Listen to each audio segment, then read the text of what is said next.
За един друг пример, да дадем пак отново един пример, че имаме талантливи българи, особено когато става дума, че те са за износ. Да.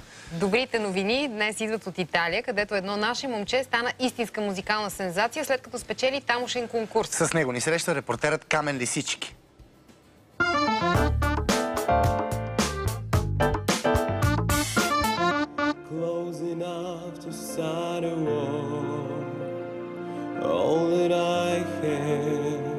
Велислав е на 23 години от Велико Търново. Пее от 10 годишна, в момента учи поп и джаз пеене при Владо Димов в Музикалната академия в София.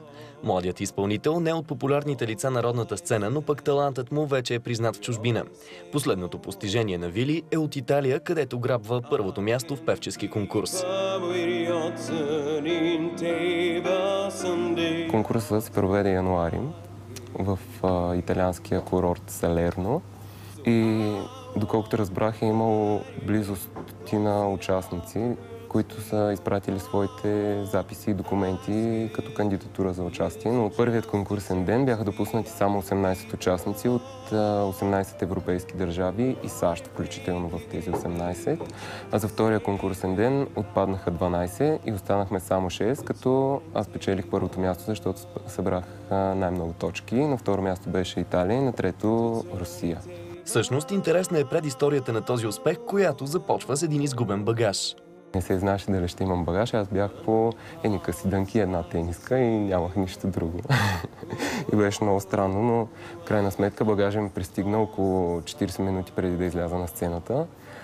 И общо взето бях в много голяма еуфория, като дойде багажа ми, защото щях иначе да пея по шорти.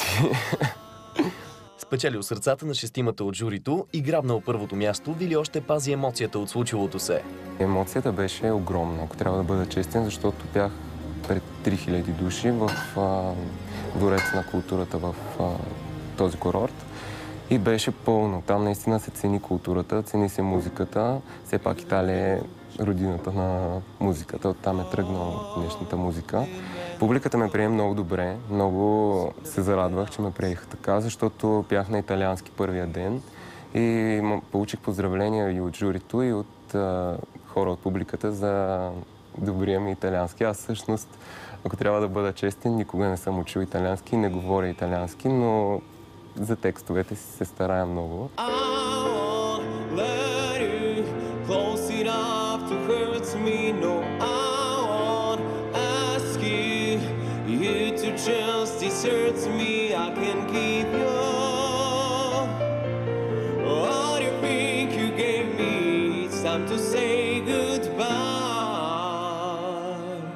Първото място носи на певеца една голяма купа, грамота и уговорено участие на друг конкурс в Малта. Въпреки успеха си извън граница, нашето момче е решило да се развива главно в България. В момента времената са много трудни за изкуството, независимо дали музика или театър или поезия. Каквото и да е изкуство, много е трудно да се занимаваш с такова нещо в днешно време. Но по-скоро за момента съм се насочил към България. Освен с музиката, с какво друго се занимаваш? Ами предимно се занимавам с музика, но съм участвал в два мюзикъла, които правихме от Музикалната академия, мюзикъла Fame и мюзикъла Footloose, които постигнаха доста голям успех. Играха се по няколко пъти всеки мюзикъл. И преди да кандидатствам в Музикалната академия, се колебаех между надвис и Музикалната академия, но избрах музиката, защото реших, че това е моят път. Успехите зад граница дават кураж на Вили да започне работа и по първото си авторско парче. Песента "Знаеш как" е по музика на Симфоникс и текст на Гери Турийска.